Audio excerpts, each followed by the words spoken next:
Welcome to the With You Rugby podcast, designed to give you an in-depth look at the United States Rugby Foundation, including our grant programs and recipients, fundraisers, events, and much more. Now let's get started. Hello, and welcome to another With You podcast from the US Rugby Foundation. I am John Hinken, President and CEO of the US Rugby Foundation. And as we get into the summer every year, we like to get to know our Hall of Fame class a little bit better. All the inductees, all the special award winners, and I have a very special person with me, someone I have known for many, many, many decades, and truly an exceptional winner of the Sweeney Award here, Mr. Ray Lehner. Ray, welcome. Thanks, John. That's a generous introduction. When you said decades, it threw me, as I often forget that I'm old. I never act old. And then I have to go look in the mirror, and I have to use the readers to look into the mirror, and it's all over. Yes, spot on. Boom! It hits you hard. Hey, just overall, I mean, just to start out with, the Sweeney Award is a very special award that we give out, and I want all the viewers to understand that this is an award that is not given out every year. And I don't know if you realize that, but this is an award that is truly earned. And I think that's what makes it even deeper into the heart of the people that give it out, the committee that gives it out. Were you aware of that? No, Jeff Lombard called me and he notified me. And, as you know, Jeff runs Rugby Imports. And my high school team, we buy a lot of stuff from him. And when I saw his number, I actually thought I had an unpaid invoice or something. But then Jeff told me about the award. He explained it to me, and it is really special, And then I'm good friends with Tom Billups, and later on Tom and he kind of also filled in some of the information about the award. So very, very cool. Yeah, I'm deeply honored to be the recipient. Yeah, Tom Billups, a former Sweeney Award winner. Also has his fingers tied in the history of all the Cal National Championships, and you had your certain part in those as well. So Cal was one part of your life, but did you grow up in Sacramento, in Northern California? You went to high school. Yeah, that's right. Yeah, I went to Jesuit High School, and you guys would know Jesuit probably now for their rugby fame. But when I was a Jesuit, we were just a club team. We were off campus, and we practiced at a park called Ashton Park. So we were the Ashton Rugby Club, or Ashton Freebooters, which is a fancy way of saying pirate. And there you go. And that was our club. So we were Jesuit. I mean, we were about 99% Jesuit players. We had a couple kids from nearby high schools, but the majority of us were from Jesuit High School.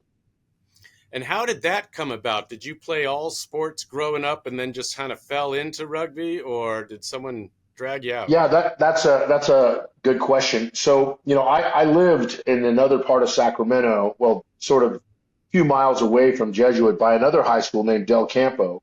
And they had a team, and this guy, Joe Cavallero, who started a lot of the rugby in Sacramento. And I was probably just messing around on my BMX bike as a seventh grader or something, and I saw them playing rugby at Del Campo, and I thought, oh, that's a cool looking game. I don't know what it is, but it looks pretty fun. And then, as luck would have it, at St. John's the Evangelist Catholic Grammar School, we had an Irish PE teacher who let the older boys, the 7th and 8th grade boys, play rugby. I'm sure it would be so illegal today to have, to have 40 kids out there. It looked more like a village riot, just like running after each other. He explained the rules crudely, and then we got after it. But so I knew I wanted to play when I got to high school, and then there was a chance at Jesuit, so it worked out pretty well for me. Yeah, no, that's exactly right. And I think that's a very American experience, is we all grew up playing rugby. We just didn't know we were playing rugby. We were out in the park, throwing the ball around, tackling whoever had it, got up, did it again. And then all of a sudden, someone comes around years later and goes, "Well, there's actually laws." Yeah. Oh, all right. So no, so was that like sixth, seventh grade? You know, the Evil Knievel BMX bike, or Yeah, no, that was it was a mongoose, which I think was the sweet. industry standard in those days with Hmm. tough wheels. Yeah. Well, NorCal's where the mountain bike started, and all of that. So you were yet another trailblazer. So you go to Jesuit. Um, did you played football there as well? Yeah, no, football was really what I wanted to do, and I played football for 4 years, and I had a chance to be a walk-on football player at Cal. I would even say a recruited walk-on at Cal, and as a walk-on, since I wasn't on scholarship, I could also play rugby. I don't know that they'd let too many of their scholarship guys play. Now, I say that in the early '80s, some other guys like Don James and Gary Hine were doing both, and Joe Cack, the coach back then, he didn't care so much. He probably thought it was great out of season training. But I think as we got on into the late '80s and early '90s, the football coaches weren't so big on rugby for the scholarship guys. I was pretty lucky because I was a walk-on, so I did both, and then it got pretty clear to me that that I probably had a bigger future in rugby than I did in football. So I made the choice in the fall of 1990 that I would forego football for rugby, and I went all in on playing rugby at Cal, which was a pretty fortuitous decision. Yeah, it was an exceptional run there that you had. So, what position were you at in football? Because you were a prop in Yeah, rugby. yeah, I was an offensive lineman. I played guard, and as a walk on, the O line is a pretty eclectic bunch. I mean, it's always a team within a team, and I love that. And it's a little bit like the front row is in rugby, and Right. and some of those guys, even guys that were going to go play in the NFL, they were pretty welcoming to a new guy and a walk on, and we had some rookie stuff you had to get through, but generally they were good dudes, and I kind of, the pecking order was pretty clear early. I mean, I held bags a lot for some guys that were going to go on and play against USC and Washington and those teams back then. But it was a fun experience. I loved it. I mean, I really, everybody has to quit playing football at some point in your life. So to prolong it for a couple more years after high school was pretty special. Yeah, no, that's great. And you're right. I love the mention of the team within the team. The O line really is there is not a winning team out there that doesn't have a great in sync O line in Yeah, football. And you translate that into rugby, and there isn't a winning team in rugby that doesn't have a great forward pack led by the front row. I mean, yeah. it is always that team within the team that gets it done. So what was a big difference between football and rugby? I mean, I don't think you picked up the ball too much in your offensive lineman days, but I know you did in rugby. Yeah, no, that's one of the, I'm a pretty heavy recruiter on campus at Bishop O'Dowd High School, trying to get kids to come play rugby, and get these big kids on campus, and they know me because I also coach football, right? But I say, hey Right, man, right. you get to carry the ball in this game, like you get to pick up a ball and truck some little guys, like it's pretty fun, and once you do it, and John, the story because you've been in the game a long time, like all those guys that then play rugby for their first season, universally they all say to me, I can't believe I waited this Yeah, long to play this game. Like, the hooks are in, I'm in, I love it. It's so much fun, and so yeah, it's been a good that part of the of rugby when you're selling it to a guy, hey, you get to pick a ball and run with it. You're not just a donkey blocking people now. you're scoring.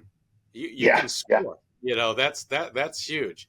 Um, you go with Cal, and this is when they were winning championship after championship, and you kept that bar set at the top, championship after championship.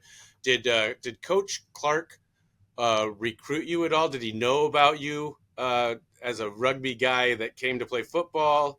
I mean, he was he always had his eyes open. yeah. So a couple things, So Cal Cal won in '88, and then they lost in '89, which would have been my first spring with the team. and we lost again in 1990. We lost both years to Long Beach State in what was the old Pacific Coast Championship. And you probably remember, they had some guys. Doc Tui was the coach there, so when we were coming around to the year 1991, which was like the pivotal year in my career for Cal won the national championship again. But to back up to your second question there about, Coach Clark has a pretty good hand on the pulse of, the big athletic guys around campus. He's usually, even though back then we were only a couple of days a week practicing, you would see him in the rec center weight room, walking around looking for bodies, or, he came down and watched the football practice. And I think, I had talked to a couple of guys on the team in the weight room, and I'm sure they had said, oh, there's a kid playing football who played rugby in high school and wants to play, and so he came down, and that's when I met him. So I had planned on playing, but you could say that he also came down and took some part in it. He usually does. So you play. You're very successful. When did you first become like a Pelican, and then a Grizzly, and then an All-American? Did that all happen in 1 year, straight out of the gate, or? Yeah, I think, John, you and I were Pelicans together probably in maybe 90 and 91. I remember we played down in Santa Barbara as a curtain raiser before the US team played Argentina, maybe, at the Santa Barbara tournament. And so, I think it was like my sophomore year that I kind of started breaking into some of those rep side teams. I made the Grizzlies. It might have been with you again, and we were Lock Vetter. We stayed down at the Hotel Del Coronado, and that year I didn't make the All-American team.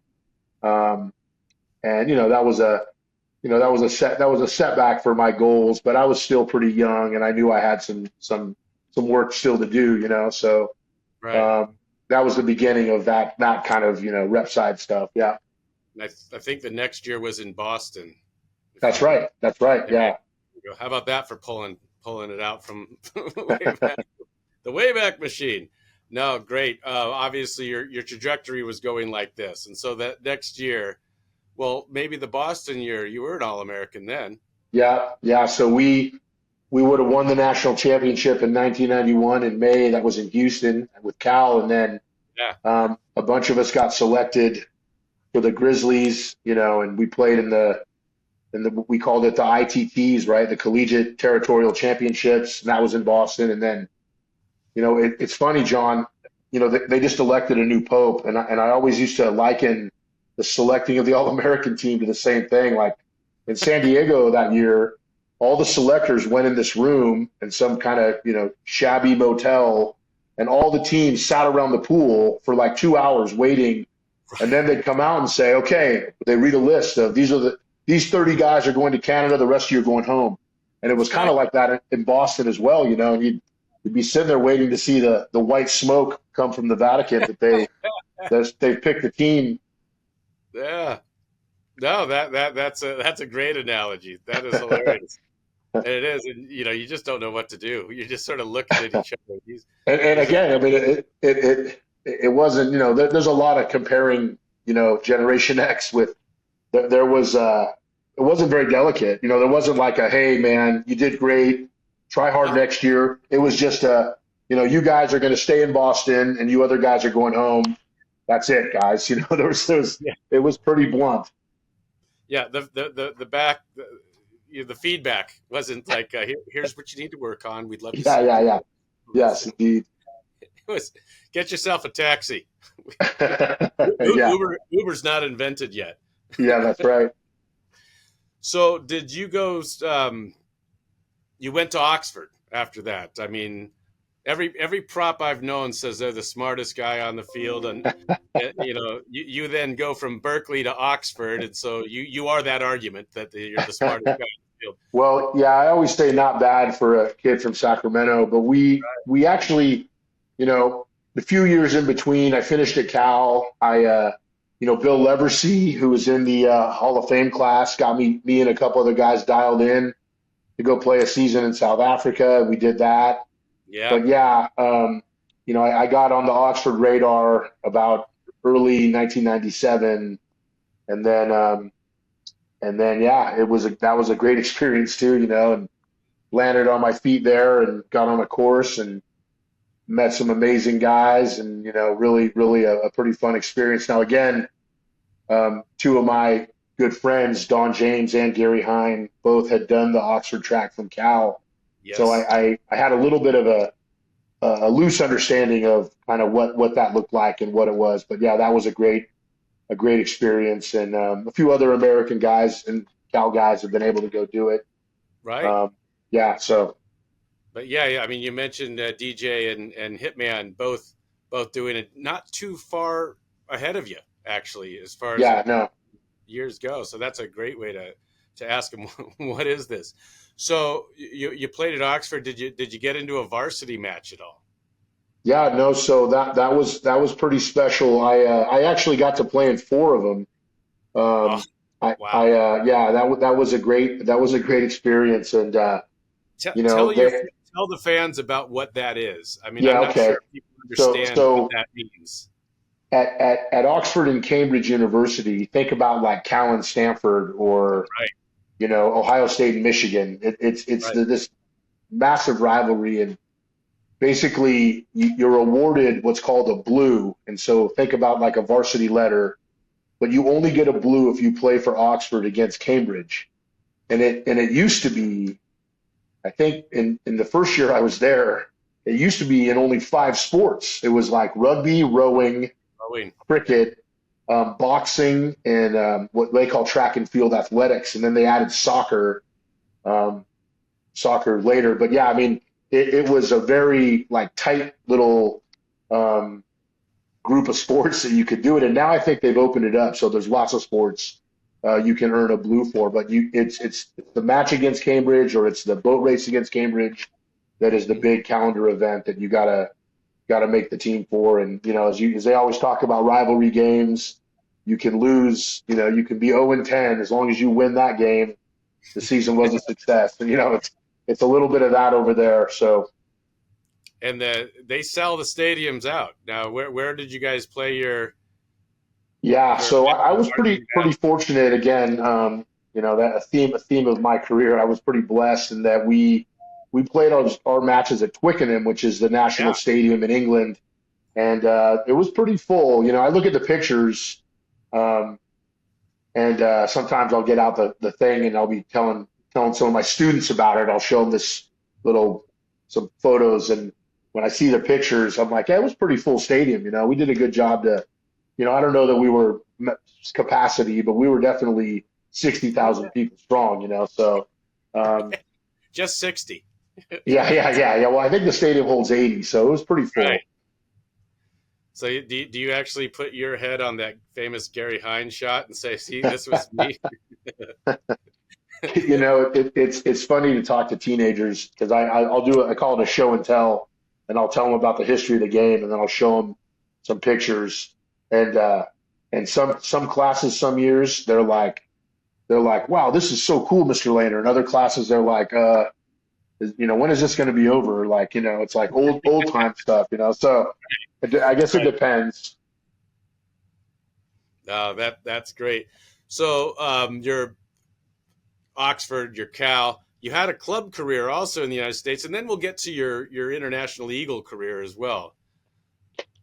Yes, I was an Old Blue. That was my club. It was always my club, and the year I graduated from Cal was '93, and in '92, a bunch of my teammates didn't go to the Old Blues. They went to the Olympic Club, which kind of had its revival in the early '90s. Yeah. And then like Andre Bachelet and myself and Jeff Chanu and Doug Pearson, we were all going to be Old Blues. And back then, I call it the heyday of North American rugby, when we had the Super Club, the Omback, the Belmont Shore, Old Blue, Golden Gate, even Sacramento. And they had 3 or 4 sides. They had an old boys team, and then they had the third grade and the second grade and the first grade. And then, I remember some of those great Pacific Coast Championships against Almback. We'd all go meet in some horrible hot place like Tempe, Arizona, and play three games in 3 days, and you guys would ultimately seem to always get like Belmont Shore in the semi, and we'd get Golden Gate or something, and then we see each other in the final in this Right. war of attrition over 3 days. But yeah, no, the Old Blues was always, that was a fun group. And another thing that, everyone that knows rugby, when you make the Pacific Coast Grizzlies, you get to play with all the, like the way you and I were on the same rep side teams for all those years with, with Ben Huff and Dennis Gonzalez and Sean Allen and Chris Lippert, all the Almback guys. I mean, those were really fun days. And I count Sean Allen as one of my dearest friends in the world. And we never played, a minute together in any club rugby. It was always on the other side of the field, so. Now that's a great point. With my job, I talk rugby all the time, right? But when I talk about rugby, and I was, in fact, earlier today, I was at a class at University of San Diego, some graduate students there. They're in the business sports marketing and talking rugby. And when I talk rugby, I very rarely talk rugby. It's everything else that the game is that I Right. talk about. And that's exactly what you were said. I mean, one of your best friends, Sean Allen, who is a tremendous friend. I had the pleasure of playing with him for many, many, many years. But yeah, those friendships and those bonds that you get on the field, just because you're on the field, are invaluable. Yeah, when I'm selling the game to parents and kids, and we have a preseason meeting, or we're going to go on a little mini Southern California tour for a couple nights, and I'm talking to the parents about rugby, and I always say what you said, and that's that outside of like playing the game and some memories from on the field, my best memories are being on a bus, sitting in an airport with a delayed flight, or just being together with your mates, laughing at the same dumb jokes and pranks and gags, and just all that stuff was like really, I cherish those a lot, and it's like you Right. say, you talk about rugby, but it's not necessarily on the field, right? Right. So your best PC prank / funny story in the context that you just mentioned. PC. We used to play a game, and it was kind of like liar's dice with coins in your hand, and you had to guess how many coins there were. But we always had a forfeit for the loser. So imagine, Dan Lyle, Tom Billups, me, Sean Allen, a couple other guys, and we're in an airport, and we're sitting around waiting to board our flight. So then we'd say the loser of this game has to walk over to those three girls sitting over there, introduce yourself, and then get down and do 20 triple count push-ups or something, or some stupid, embarrassing type gag, right? I mean, those were kind of fun, to just be a fool. That's it. The girls always seem to enjoy the gag, especially when it was Brian Hightower or some buff little fit guy doing push-ups. They always liked it. Take the shirt off, right? Oh man. Inevitably, you are going to be an Eagle. I mean, you have all the talent. You've got all the background.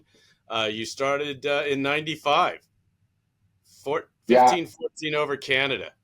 What do you remember about that match? Yeah, that was so that wasn't my first assembly. I had been at a couple other camps and didn't get picked. Another one of those, selecting the Pope. We were in San Diego, and it was like 30 of us, and I think 23 guys were going to fly to Buenos Aires to play a World Cup qualifier. And I was one of the unlucky seven. No, they were a little bit better at talking to you about why you didn't get picked, though. But yeah, those setbacks in your career build you, right? That I really, that was important. And then Markham, Ontario, got selected. and that game was amazing. I remember it, like it was yesterday, and the score, 15-14. What a Yeah. win to start. I felt like starting my career with a victory over our biggest rival in the North, Canada was pretty special. Um, and again, it was an interesting time in rugby because if you remember, that was the year of the World Cup, and rugby was trying to become professional, and just about everybody you met said they were some kind of an agent. And I mean, there were all these things. There were all these things taking place Yeah. in the backdrop of that match. So yeah, that was a pretty fun time to be involved. Did you kept that jersey and then trade the next one? I'm trying to remember. I knew Rod Snow, who was a Canadian hooker, and I knew Rod Snow from playing against him in the All Americans, and so he might have been a prop, and then he came back on the field as a hooker when somebody got injured. But I think we might have traded jerseys. I don't remember exactly. I'd have to go dig that up, um, but yeah, that's a funny memory for sure. There you go. There you go. 37 caps. That puts you, well, back then, that certainly put you up in the high on the list. Do you know where you were on the? Yeah, Because we didn't play a lot of test matches back then. I don't. People need to realize that it was 2 to 3, maybe a year. yeah, we so that my career would have started in that period, but then we in the late '90s we got into the Pacific Rim Championship. There you go. So then we were playing some more test matches, um, but yeah, that was a pretty again just a great experience. It's what I wanted to do, and some of those matches I'll never forget, like the Wales tour in I think it was in January of '97. Um, Tom and I were playing professional rugby in England, and Right. we got to see everyone again for the first time with the team, and we lost to Wales. I think it was like, I want to say 34-14 in Cardiff Arms Park, but it wasn't a terrible game. That was when Wales was pretty decent. Um, the two times we almost beat Wales in the United States at Wrightsville Beach, North Carolina, we lost 20-30. And then in San Francisco, we lost 23-28. And also, that was in July of '97. Beating Fiji in '99, that was a pretty special. So those matches I really remember and I cherish. Yeah, I mean, it's little moments through each of them that you think about and kind of remember. So '99, you hit the pinnacle in the World Cup. Yeah, There's got to be yeah, something there. that was that was a real moment. When you kind of reflect on your career. Now we played Ireland in the opening match, and that was a tough day at the office. That was in Dublin, and Ireland wanted to set the stall out early, and they really did. And we were kind of chasing that game from the outset, and I feel like not a lot went right for us. And again, there's a million cliches about when you play good teams, mistakes are costly, and they were. So that was a little bit of a downer, to get to the World Cup and start that opening match, and then we got a bit of a beating there. So yeah, that was a tough one. You come back and you've been coaching. You'd been coaching. You'd did a little bit of Cal or here and there, but you really got into coaching kind of in the early 2000s or so. Is that where I'm looking here? Yeah, that's correct. Yeah, that's when I had a short stint coming back to the country, and I was helping at Cal, and then Mike Strain called me and said, "Hey, how would you feel about taking over the Olympic Club?" And I really, as much as I was learning from Coach Clark and Tom Billups, I wanted to have my own shop, and so I took on the Olympic Club job. It's funny, I told you back in '92 when some of my teammates from Cal went to the Olympic Club, and then when I was graduating, Mike Strain approached me then about playing for the Olympic Club. And I looked at Mike and I said, Mike, I will never play for the Olympic Club. I was like old blue all in all. And then, here 2005, I think I'm going to be the head coach of the Olympic Club. So there you go. So you didn't lie. Yeah, that's right. I didn't play for him. True. Yeah. There you go. Yeah. So, you stuck to your word. Yeah. It's a good lesson about never saying never, I think, is probably the takeaway there. How relatively young coach, I would think. I mean, you probably were playing with and or against a lot of the people you're now in charge of. How was that relationship, and how did you engage those kids? Yeah, it wasn't too tough. Like I think the challenge for young coaches is separation from the team. And if you're gonna hold someone to a standard, you can't be out with them every Saturday night, right? I mean, that's part of, for all the player coaches out there and young coaches. And so, I probably would pick my moments to be social with the guys, maybe on a big occasion, I might go out with the team, but generally I tried to keep some separation there, and I was able to do that for my entire coaching career there, Oh, that's great. It's something I've seen work and not work. Yeah, for that exact reason. I mean, you're the parent, not the child. You can't be can't be both here. So right. No, that's cool. So what are we talked about your playing career. To wrap it up, who do you think was the most influential? I guess that's the best question I would have as far as playing career and or teaching you all the dark arts of the front row, that type of thing. For me, the name that always pops into my mind would be like a Chris Lippert. Yeah. Who is it for you? I think like put that positional stuff, so I had a coach in college, Rick Bailey, who he played on the US team, and Rick loved to scrum, and so Rick would do live scrums with us when I was like a sophomore, and I had to learn pretty fast.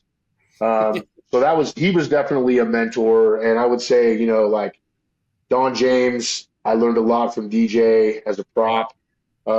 Lippert was great, and Lippert, because Lippert played loose head and I played tight head, and we were roommates on some US trips, which was really fun. Chris is a lovely guy, and we'd talk about the scrum. We'd be lying there falling asleep, and I'd ask him a question. If a tight head does this, what's your counter? And then he'd talk it through, and so it's kind of a funny way to learn about the dark arts. But yeah, we definitely I learned plenty from Chris as well about that too. Yeah. There you go. So really, though, I have 2 pages of all these facts about you. We've covered the first page. The entire second page is your incredible coaching career, and I think that's really what tipped the scales to have you win this prestigious award. Was the fact that there's a whole page on your coaching career. So same question, you had some incredibly successful and great coaches in your past. We've mentioned Coach Clark, Coach Billups. Whom else would be on that list of people that influenced you? Yeah, I mean, Jack and Tom definitely were two. When I was a young man, Coach Clark definitely.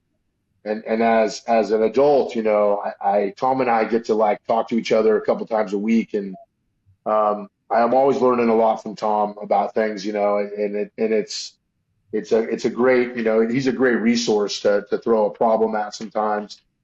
Another guy though that you wouldn't know, he's not a rugby guy, he's a football guy, Doug Vieira, who was a teacher, and he got me back into coaching football. And Doug also, He got me coaching football, and then at 55, he decided he was going to try rugby for the first time, and he came out to the Olympic Club, and he played like 2 seasons as a 55-year-old man. Yeah, so we had a pretty good relationship, but I learned a lot from him too. And it's not just about coaching football, but just coaching period. Like, Yeah. You know, Did you learn? about working with kids, and some of that stuff. So yeah, those would be the guys. Did you learn not to play rugby at 55 from him? Yeah, yeah, yeah, yeah, So for sure. what made him, I guess, different? Was it just psychological lessons that he brought to the game, as opposed to just X's and O's type of thing?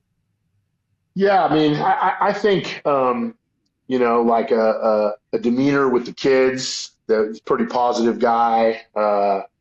Super competitive, and competition can bring out the worst in us all, right? Even as adults.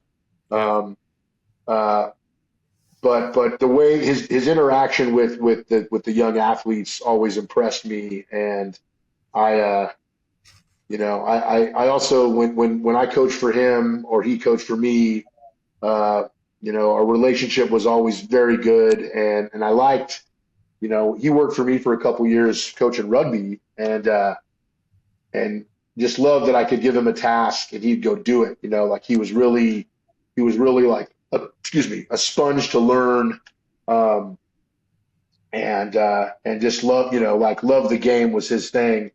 Love the game, and whether it's football, love the game, whether it's rugby, kind of be all in.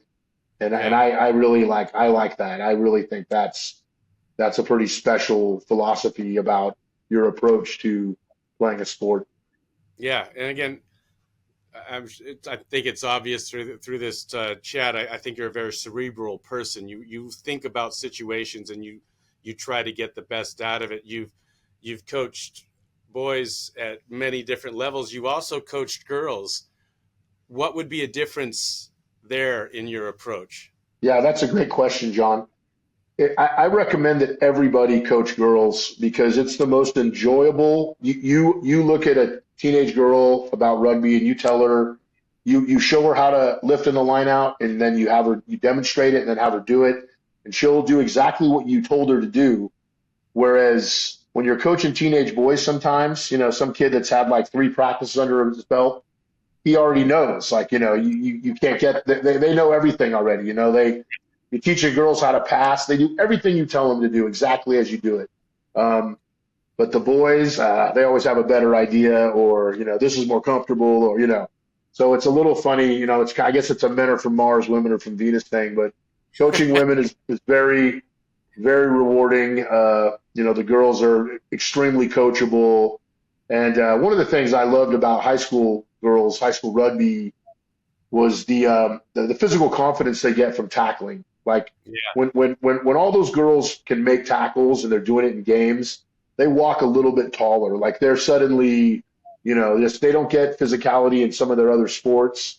And when they're like, when they can be counted on to be physical and make tackles, like you see their confidence explode. They just have a shine about them after a game that's pretty cool. Oh, that must make you feel great because Yes, for sure. you're helping them. That's part of the on and off the field experience that rugby and confidence that rugby gives somebody. I Yeah. mean, to all players. If someone my size going up against someone your size, you dreaded the moment, but you're pretty happy when you actually if you made the tackle. I made the tackle, boom. You know I that always, when we're doing defense, I always talk about the opposite of that scenario, and that's when I have to defend you with a lot of space. Say, like, it's not very comfortable being a tight head out there between the centers, and you got to defend some 170-pound guy that runs a 10 flat 100-meter. It's not an enjoyable experience at all. So there's two sides of that coin. right. Well, the one is we're running for our lives.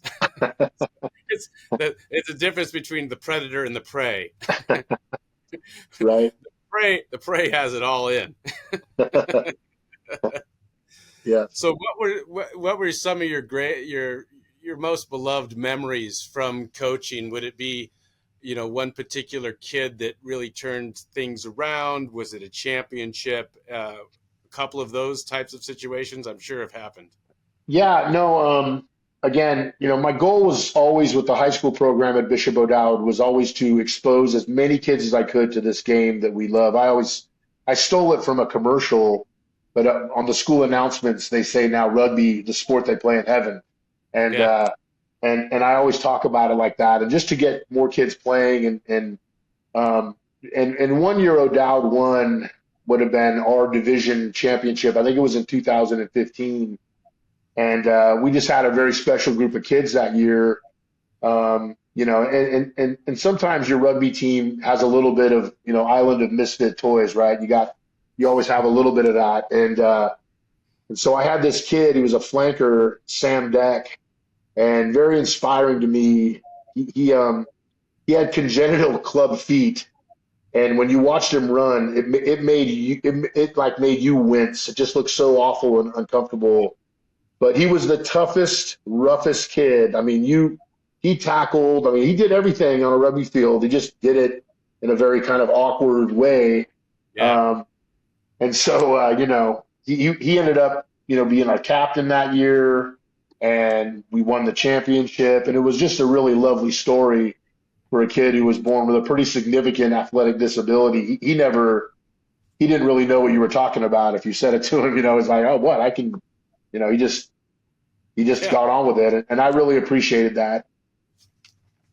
No, that's a great, and those are the stories that I love, and I love to hear.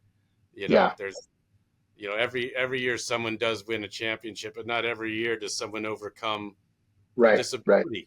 Right. And it's really, and to your point, it turned out it was only a disability in our eyes and not his. Not his. Yeah. That's right. What are you talking about? So I love that confidence. You have at least one son. Do you have many more? So kids?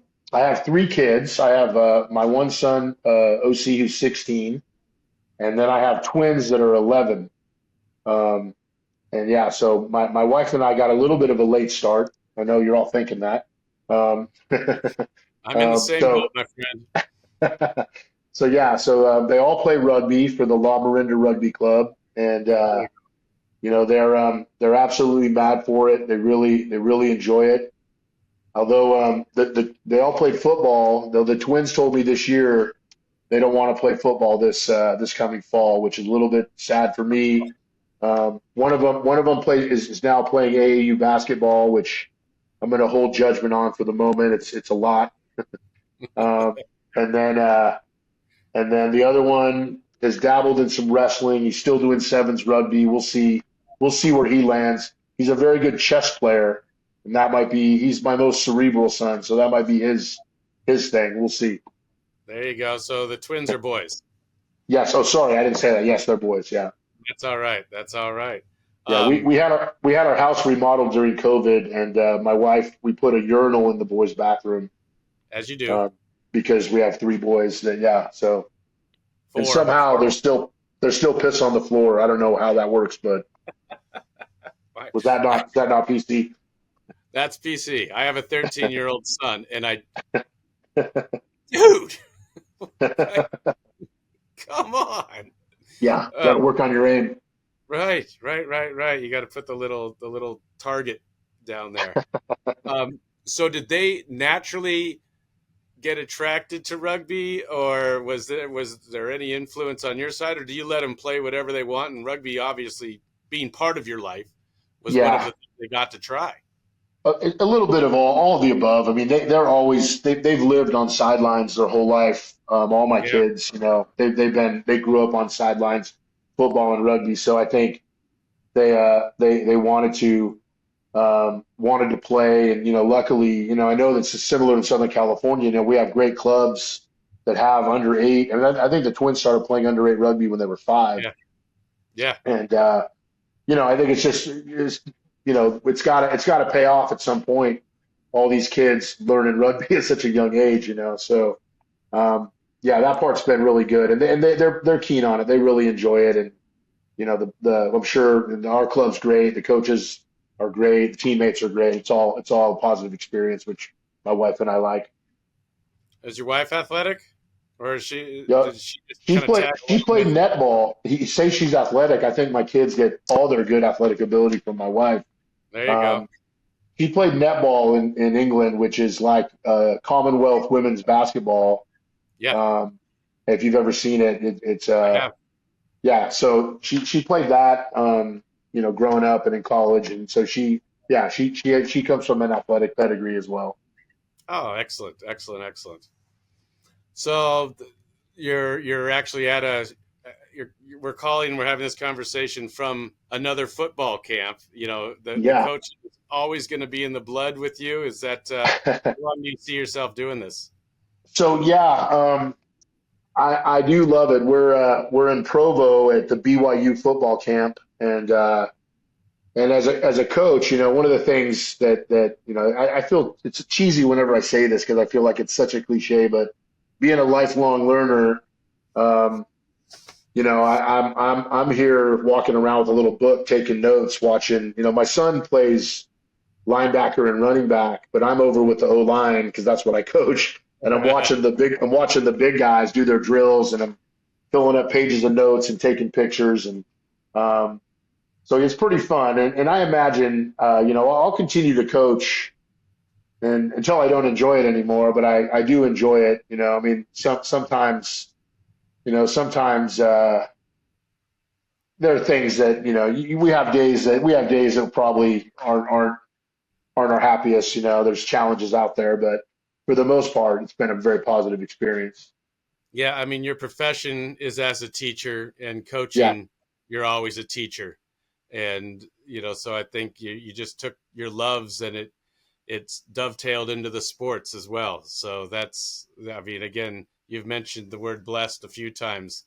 you Yeah. know Thank God you weren't into accountancy. You, The nice thing about coaching high school rugby, which I tell my basketball and volleyball colleagues and soccer, is that most parents don't know what the hell's going on out there. So I don't get a lot of I don't get a lot of like advice about what line out we should run, or I don't get a lot of how come my son doesn't play more. Like I'm pretty lucky there because I know some of our mainstream sports you oh, can get a lot of that, right? So that part has been a bonus for me. yeah, it's amazing in youth sports how many of the greatest coaches and players are usually sitting 20 rows back with a beer in their hand. Yeah, that's right. Hmm, That's absolutely right. Yeah. that's odd, but okay, there we go. Yeah. Yeah. All right. Hey, Ray, just another reminder. You've made great decisions your entire life, and another one was to be winning the Sweeney Award this year, because in Washington, D.C. that weekend on July 17th, the Thursday, is USA Rugby's 50th anniversary gala. So that's going to be great. And then on Friday is the Hall of Fame ceremony on July 19th. And then the following day, both the men play England and the women play Fiji Saturday, all in Washington, D.C. The eyes not only of Rugby America will be focused there, but around the world will be focused there. So really a special, special weekend coming up in a few months here, and I can't wait for all that to happen. Thank you very much for your time today. I think everybody got to know you almost as well as I do, and they're better people for it. All right. Thank you, John. That was fun. Well, look forward to seeing you in Washington, D.C. Excellent. I'll see you later, my friend. Take care.